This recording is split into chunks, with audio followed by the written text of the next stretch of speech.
ইত্থধরে ধক্ষ নুদ শত্রুহন ছিতাবুদীচিং নিশসাদ শান্তবাক স্পৃष्ट्वा জলং পীতদুকূল সংবৃতা নির্মিল্ল দিগ্যোগ পথং সমাবিশাত।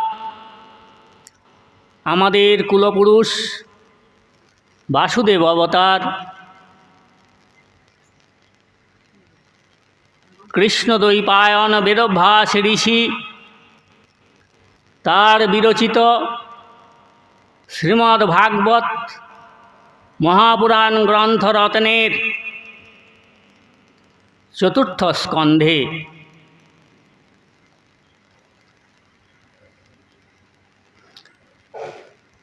কৃষ্ণদ্বৈপায়ন বেদভ্যাস ঋষির তপস্যালব্ধ পুত্র সুখদেব গোস্বামীপাদ প্রয়োগবেশনরত মহারাজ পরীক্ষিতের নিকট ৬০,০০০ ঋষি সমন্বিত মহাভাগবত সভায়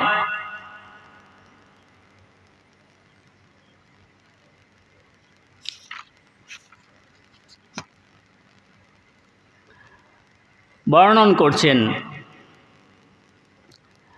ইত্থধরে ধক্ষ মনুদ্য শত্রুহন ছিতাবুদীচিং নিশসাদ শান্তবাক স্পष्ट्वा জলং পীতদুকূল সংবৃতা নির্মিল্ল দৃগ্যোগ পথং সমাবিশৎ কৃত্বা সমানাবনিলোজিতাসনা সোদানমুত্থাপ্যচনা বিচক্রত শনৈ হৃদি স্থাপ্য ধিয়ো রশি স্থিতিং কণ্টাত ভ্রুবোর মধ্যে মনিন্দিতানয়ৎ।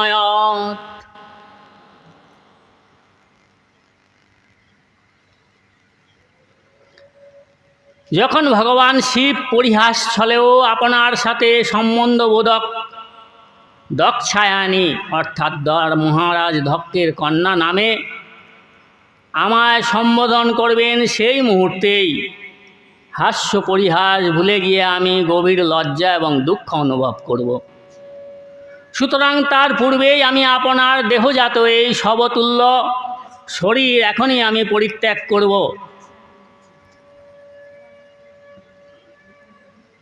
মৈত্রেয় ঋষি বলছেন, কামাদিরি পূজয়ী হে বিদুর, সেই যজ্ঞমণ্ডপে দক্ষকে এই কথাগুলি বলে দেবী সতী মৌন অবলম্বন করলেন। তারপর উত্তর দিকে ভূমিতলেও তিনি উপবিষ্ট হলেন। আচমনপূর্বক পীতবস্ত্র ধারণ করে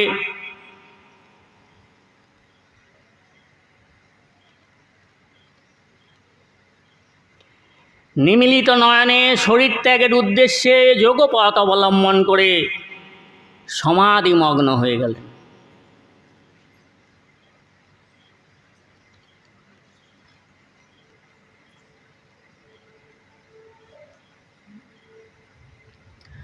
প্রথমত তিনি আসনের স্থিরতা সম্পাদন অর্থাৎ যৌগিক আসনে দেহকে দৃঢ়ভাবে সংস্থাপন করলেন।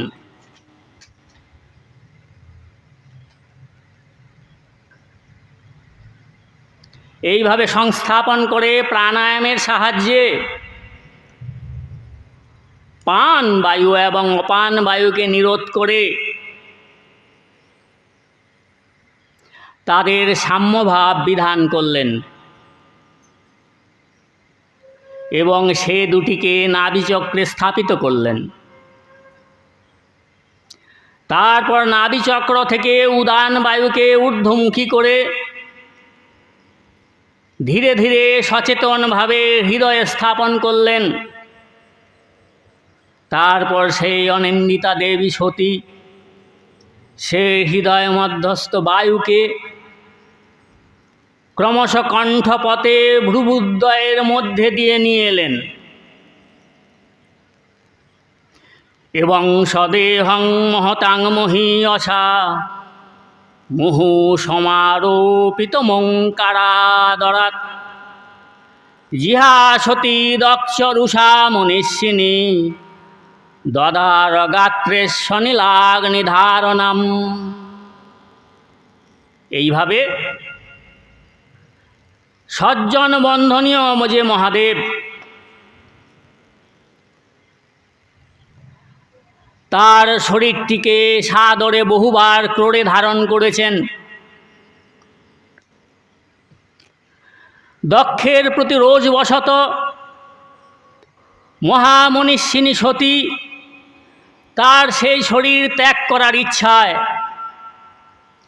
যৌগিক প্রক্রিয়ার সাহায্যে সর্ব অঙ্গে বায়ু এবং অগ্নির ধারণা করলেন।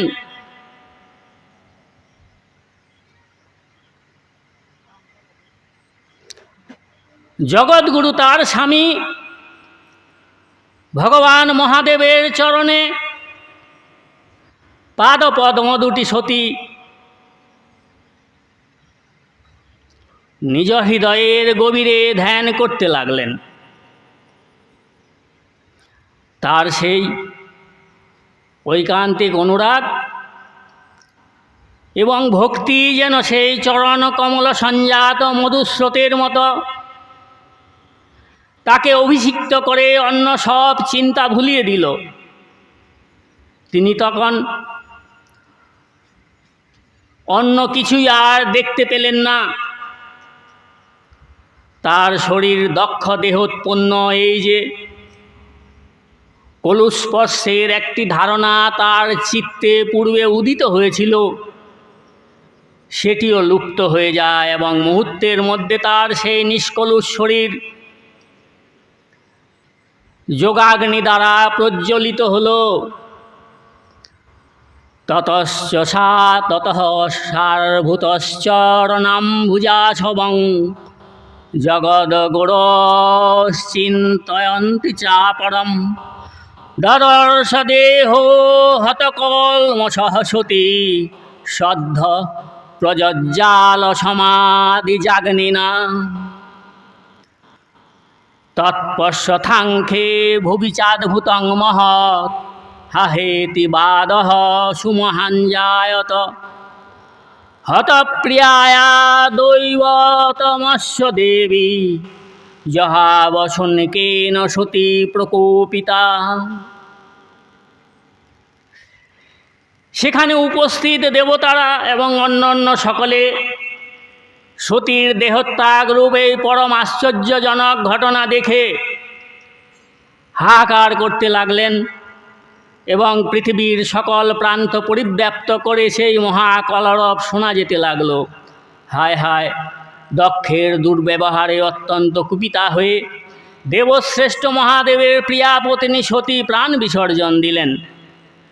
সমগ্র চরাচর জগতে দক্ষ প্রজাপতিরই সন্তান, অথচ তিনি কি ভয়ঙ্কর দুর্বৃত্ত সুলভ আচরণের পরিচয় রাখলেন। এর কন্যা সতী ছিলেন উদার চরিত্রা, সর্বদাই সম্মান পাওয়ার উপযুক্ত, কিন্তু ইনি তার এমন অপমান ঘটালেন যে তিনি তার প্রাণ পরিত্যাগ করলেন।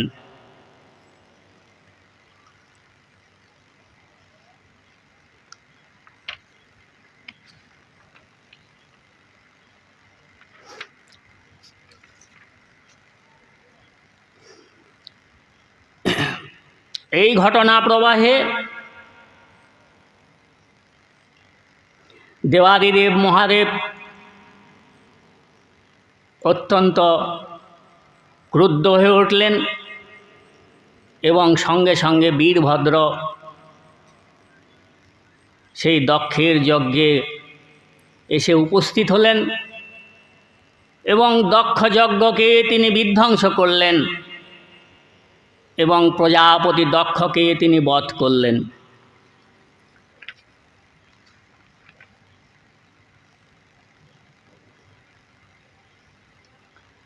তারপর মৈত্রেয় ঋষি বললেন, হে বিদুর, এইভাবে যখন রুদ্রের অনুচরগণ দেবতাদের পরাজিত করল, তাদের ত্রিশূল, পট্টিস, খড়গ, গদা, পরিঘ, মুদ্গর প্রভৃতি অস্ত্রের আঘাতে দেবতাদের সর্বাঙ্গ ক্ষত বিক্ষত হতে লাগল, তখন সেই সমস্ত দেবতারা অত্যন্ত ভীত সন্ত্রস্ত হয়ে যজ্ঞের ঋত্বিক এবং সভাসদগণকে সঙ্গে নিয়ে পরম পিতা ব্রহ্মার নিকট ব্রহ্মলোকে গমন করলেন এবং পরম পিতাকে প্রণাম করে সমস্ত বৃত্তান্ত তার নিকটে নিবেদন করলেন। পদ্মজনী ব্রহ্মা এবং সর্বান্তর্যামী নারায়ণ পূর্ব থেকে এই ভারী অনিষ্টকর ঘটনার কথা জানতেন, সেই জন্য তারা দক্ষের যজ্ঞে গমন করেননি। এখনও দেবতাদের মুখে সমস্ত ঘটনার বিবরণ শুনে পদ্মজনী ব্রহ্মা বললেন, হে দেবগণ, পরম তেজস্বী এবং সামর্থ্যশালী কোনো পুরুষের দিক থেকে যদি কোনো দোষ ঘটেও যায়, তাহলেও তার প্রতিশোধকল্পে তার প্রতি অপরাধ এবং আচরণকারীর কখনোই মঙ্গল হতে পারে না। তাছাড়া তোমরা তো যজ্ঞে ভগবান শঙ্করের প্রাপ্য ভাগ না দিয়ে তার কাছ থেকে গর্হিত অপরাধ করেছ, কিন্তু ভগবান শিব হচ্ছেন আশুতোষ, অত্যন্ত সহজেই শীঘ্রই তিনি প্রসন্ন হন। সুতরাং তোমরা গিয়ে অকপট হৃদয়ে তার চরণ কমল ধারণ করে তাকে প্রসন্ন করো, তার নিকট ক্ষমা প্রার্থনা করো।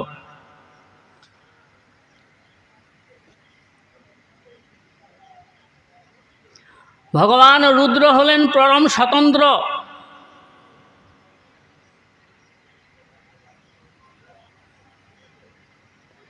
তার তত্ত্ব বা বলবীর্যের পরিমাণ কোনো ঋষি মুনি দেবতা বা যজ্ঞস্বরূপ দেবরাজ ইন্দ্রও জানেন না, এমনকি স্বয়ং আমিও জানি না।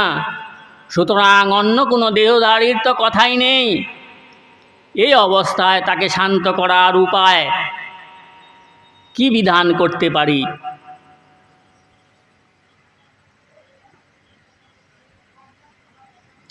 ভগবান ব্রহ্মা দেবতাগণকে এইরূপ নির্দেশ দিয়ে তারপর নিজেই তাদেরকে পিতৃগণকে এবং অন্যান্য প্রজাপতিগণকে সঙ্গে নিয়ে নিজ লোক অর্থাৎ ব্রহ্মলোক থেকে ভগবান ত্রিপুরারি শিবের প্রিয়ধাম পর্বত শ্রেষ্ঠ কৈলাসে গমন করলেন।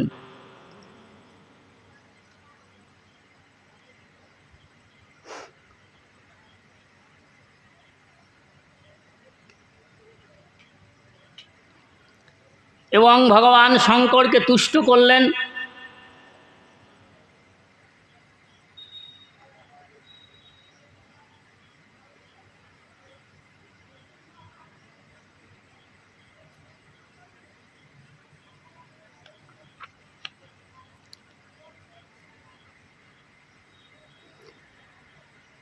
জ্ঞানে তমীশ বিশ্বস্য জগতো জনবিজয়ঃ শক্তে শিবস্য চ পরং যত্তদ্ ব্রহ্ম নিরন্তরম। পদ্মজনী ব্রহ্মা বললেন, হে দেব, আমি জানি আপনি সমগ্র বিশ্বের অধীশ্বর, কারণ জগতের যোনিস্বরূপ যে শক্তি প্রকৃতি এবং বীজস্বরূপ যে শিব পুরুষ, আপনি এই উভয়েরই কারণ এবং এতদ উভয়েরই অতীত নির্বিকার একরস পরম ব্রহ্মস্বরূপ।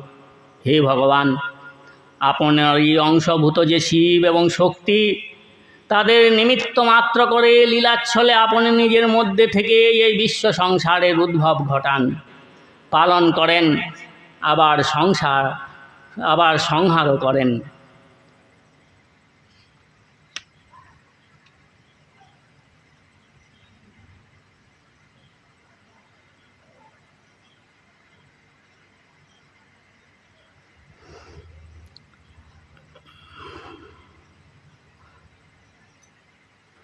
প্রভু, আপনি সর্বজ্ঞ পরম পুরুষ, ভগবানের মায়া আপনার বুদ্ধিকে স্পর্শও করতে পারে না। সুতরাং যাদের চিত্ত সেই মায়ার বশীভূত হয়ে কর্মমার্গের প্রতি আসক্ত হয়ে রয়েছে, তারা যদি কোনো অপরাধ করে, তাহলে তাদের প্রতি আপনি সর্বমূল সকল যজ্ঞের পূর্ণতা এবং সফলতা বিধান করেন।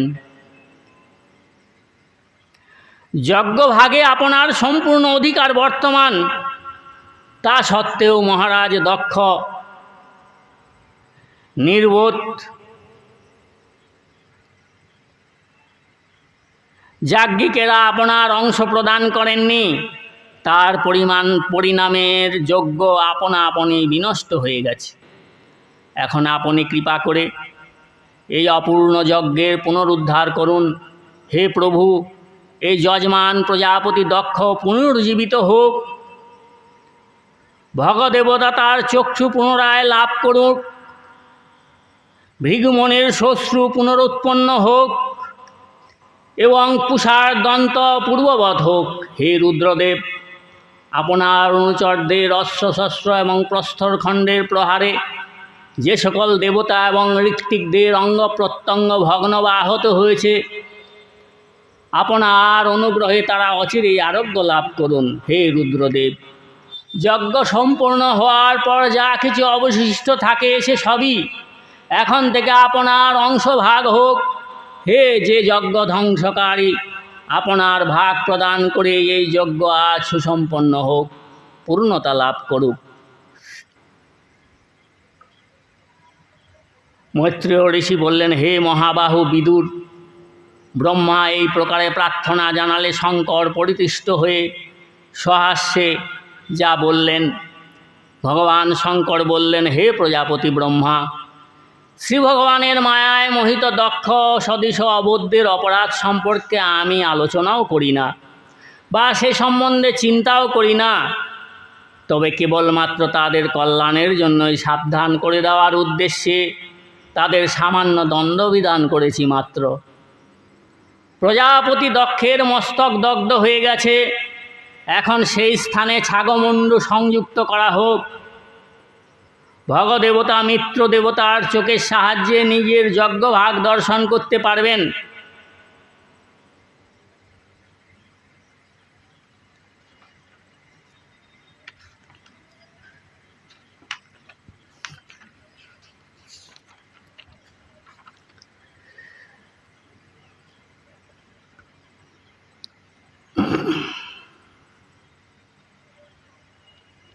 মৈত্রেয় উবাচ শনকাদ্যা নারদাশ্চ ঋভূষোরুনির্যতিঃ নৈতে গৃহান ব্রহ্মসূতা যবশূন্যর্ধরিতশঃ।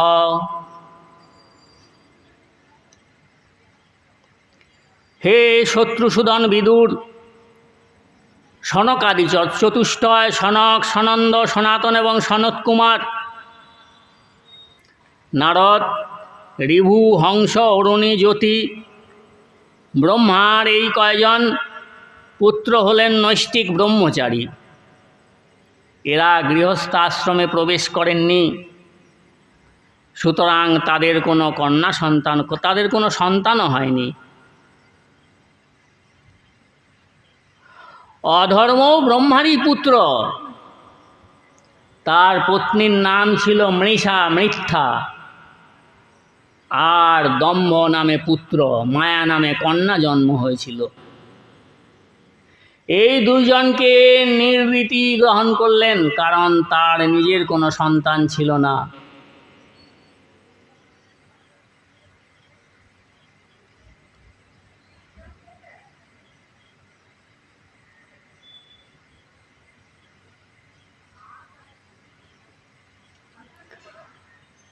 অথাত কীর্ত এ বংশ পূর্ণকীর্তে কুরুদ্বহ স্বয়ম্ভুবস্যাপি মনর্হরে রাংসাংস জন্মনঃ প্রিয়ব্রতোত্তনপাদৌ শতরূপাপতেঃ সুতৌ বাসুদেবস্য কলয়া রক্ষয়াং জগতঃ স্থিতৌ।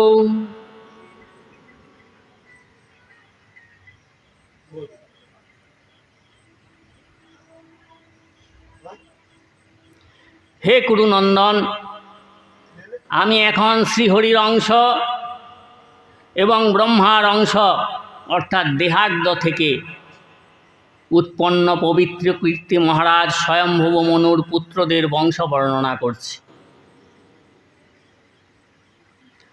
মহারানী শতরূপা এবং তার পতি স্বয়ম্ভুব মনু প্রিয়ব্রতোত্তনপাদৌ শতরূপাপতে সুতৌ বাসুদেবস্য কলয়া রক্ষাং জগতৌ স্থিতৌ যায় উত্তানপাদস্য সুনীতি সুরুচিস্তয়ঃ সুরুচি প্রেয়সো পত্তের নেতরাজৎসুত ধ্রুব।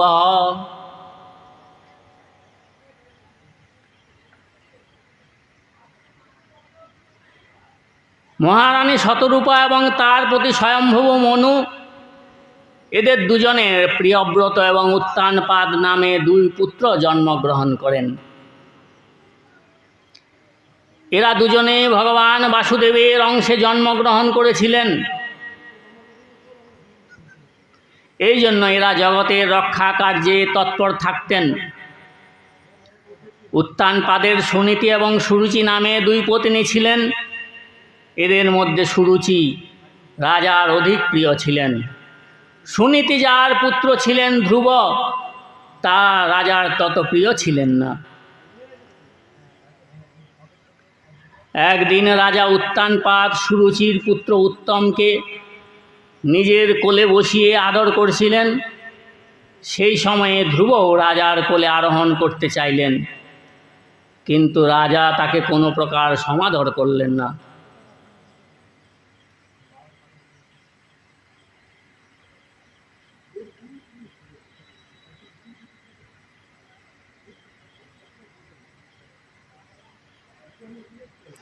মহাগর্বিতা রানী সুরুচি মহারাজের সামনেই অত্যন্ত ঈর্ষার সঙ্গে ধ্রুবকে বলতে লাগলেন, ওহে বাপ, তুমি রাজাসনে বসার অধিকারী নও। তুমিও রাজারই পুত্র হলেও কি হবে? আমি তো তোমাকে গর্ভ ধারণ করিনি, তুমি এখনো বালক। তাই জানো না যে তুমি রাজার অন্য পত্নীর গর্ভে জন্মগ্রহণ করেছ। সেই জন্যই তোমার পক্ষে যা লাভ করা অসম্ভব, তার জন্যই তোমার সাধ হয়েছে।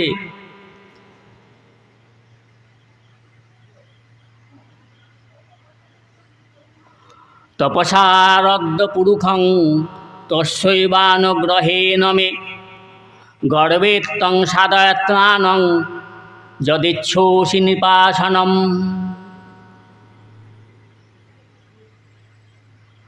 যদি তোমার রাজ সিংহাসনে আরোহণের বাসনা থাকে, তাহলে উৎকট তপস্যা করে পরম পুরুষ শ্রীনারায়ণের আরাধনা করো এবং তার কৃপায় আমার গর্ভে এসে জন্মগ্রহণ করো। মৈত্রেয় ঋষি মহামুনি বিদুরকে বলতে লাগলেন, মাতু শপথনা সদুরুক্তিবিদ্যঃ শশনরুষা দণ্ডহতু যতাহি হিত্বামি সন্তং পিতরং সনব্বাচং জগাম মাতুঃ প্ররুদন সকাশম তং নিঃশসন্তং স্ফুরিতাধুরষ্টং সুনীতিরুৎসঙ্গ উদয়্য বালম নিসন্মতৎপৌরুষমুখান্নিতান্তং সা বিবদ্যতে যদ্গতিং সপতনা।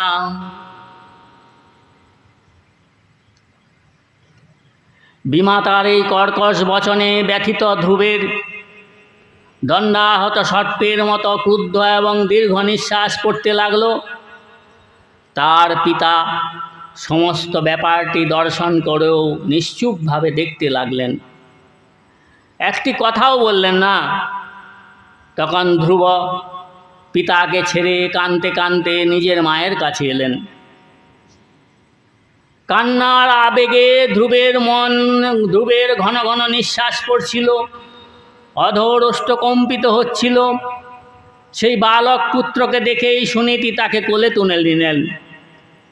তারপর যখন তিনি অন্তঃপুরের অন্যান্য লোকের মুখে তার সতীন সুরুচির কথাগুলো শুনতে পেলেন, তখন তার অত্যন্ত দুঃখ হলো।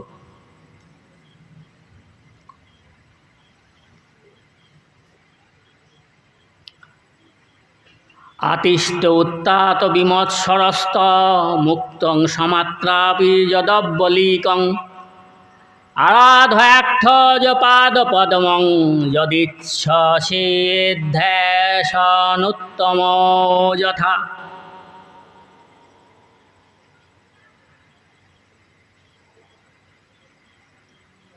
হে বৎস, সুরুচি তোমার বিমাতা হলেও তোমাকে যে যে নির্দেশ দিয়েছে তা কিন্তু একান্তভাবেই যথার্থ। তুমি যদি উত্তমের মতো রাজ সিংহাসনে উপবেশনের আকাঙ্ক্ষা পোষণ করে থাকো, তাহলে বিদ্বেষ শূন্য হয়ে সেই বচনটি পালন করো।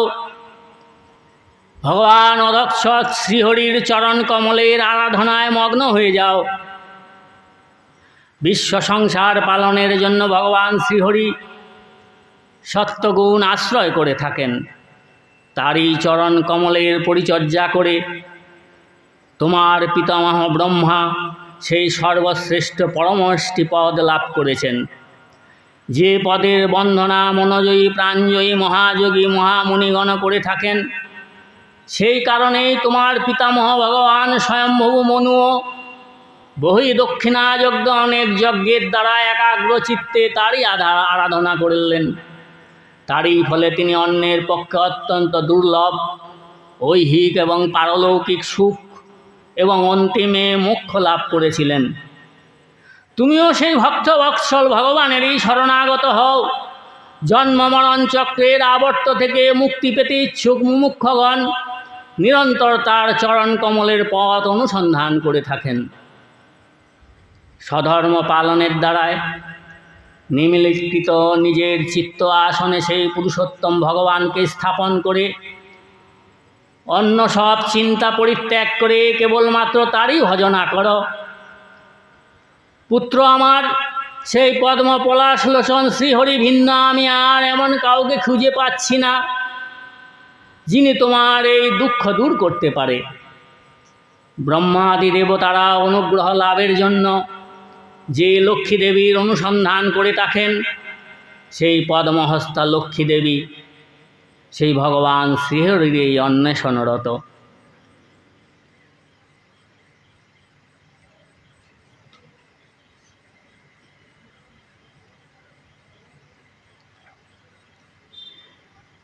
এবং সংজল্পিতং মাতুরাকর্ণাথাগমং বচ সংনিয়মাত্মানাত্মানং নিশ্চক্রাম পিতু পুরাত।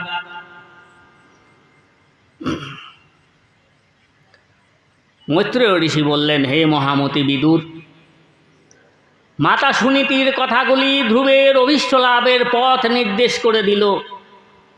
সেই বচন শুনে ধ্রুব বুদ্ধি দ্বারা নিজের চিত্তকে সংযত করে পিতার নগর থেকে বহির্গত হলেন।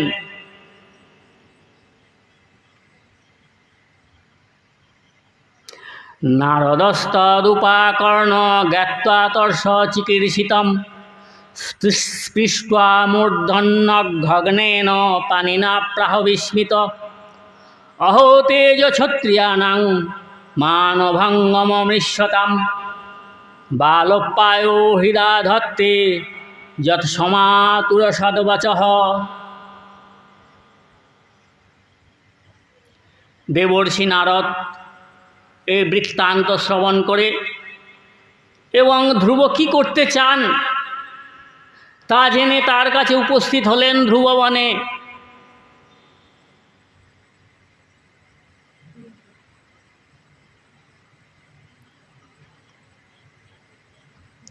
নিজের পাপহারী চরণ কমলের দ্বারা ধ্রুবের মস্তক স্পর্শ করে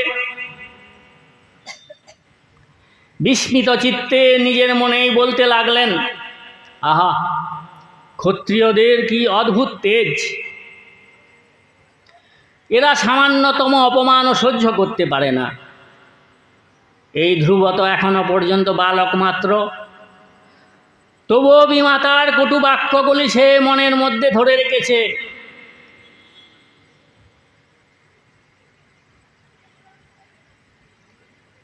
নারদ উবাচ নাধুনাপ্যবমানং তে সম্মানং বাপি পুত্রক লক্ষ্যামহ কুমারস্য সুক্তস্য ক্রীড়নাদিষু বিকল্পে বিদ্যমানপি ন যশংতৌষ হেতব পুংসো মোহমৃতে ভিন্না জল্লোকে নিজ কর্মভি।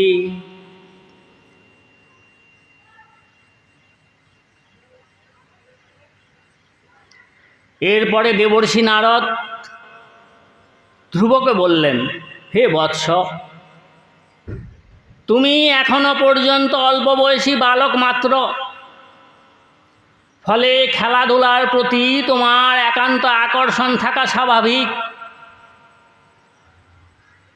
এই বয়সে তোমার কারো কোনো কথায় কি এমন মান বা অপমান হতে পারে তা তো আমার বোধগম্য হচ্ছে না। আর যদি বা তোমার মান অপমান বোধ জন্মে থাকে তাহলে শোনো পুত্র, প্রকৃতপক্ষে মানুষের অসন্তোষের কারণ মোহ ছাড়া আর কিছুই নয়। কারণ মানুষ এ সংসারে নিজের কর্মফল অনুসারে মান অপমান বা সুখ দুঃখ ভোগ করে থাকে। বৎস, ঈশ্বরের বিধান অত্যন্ত বিচিত্র, মনুষ্য বুদ্ধির দ্বারায় ব্যাখ্যার অযোগ্য। সুতরাং সেই কথা স্মরণ রেখে বুদ্ধিমান পুরুষের একান্তভাবেই উচিত দৈববশে তাকে যখন যে পরিস্থিতি বা যে অবস্থার মধ্যে পড়তে হয় শান্তভাবে তার সম্মুখীন হওয়া এবং সন্তোষের সঙ্গে তা গ্রহণ করা।